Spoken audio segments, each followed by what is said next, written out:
Selamat sejahtera. Saya Nur Akila Wajihah, wartawan untuk sambutan Tahun Baru Cina peringkat sekolah. Boleh saya tanya beberapa soalan mengenai sambutan Tahun Baru Cina? Baik, silakan Akila. Apa pendapat anda tentang aktiviti yang diadakan hari ini?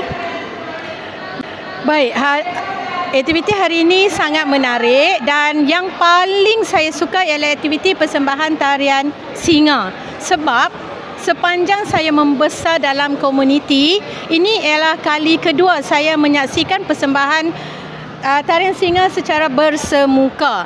Dan kemudian tadi ada slide tentang sejarah sambutan Tahun Baru Cina dan saya dapat banyak info, banyak maklumat dan menyebabkan saya lebih mengenali budaya kaum Cina.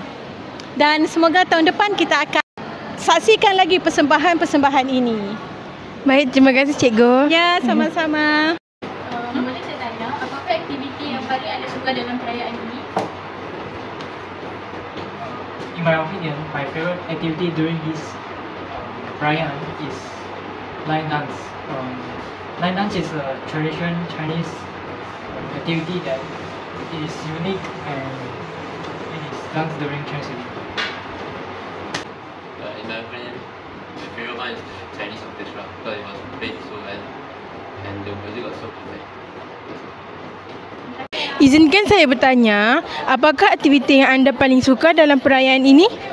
Saya suka tarian naga tu. Tarian singa. Sebab dia menarik dan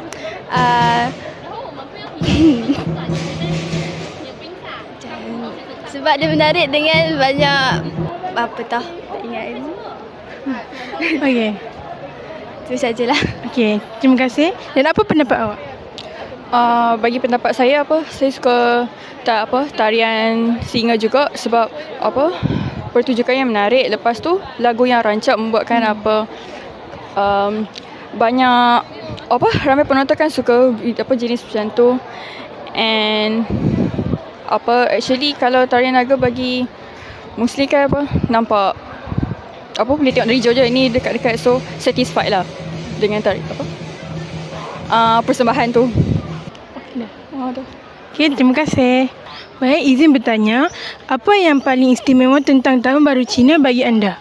Untuk saya rasa Tahun Baru Cina istimewa sebab keluarga dan saudara mara kita dapat berkumpul untuk menikmati jamuan dan dapat menghulurkan masa kepada semua keluarga.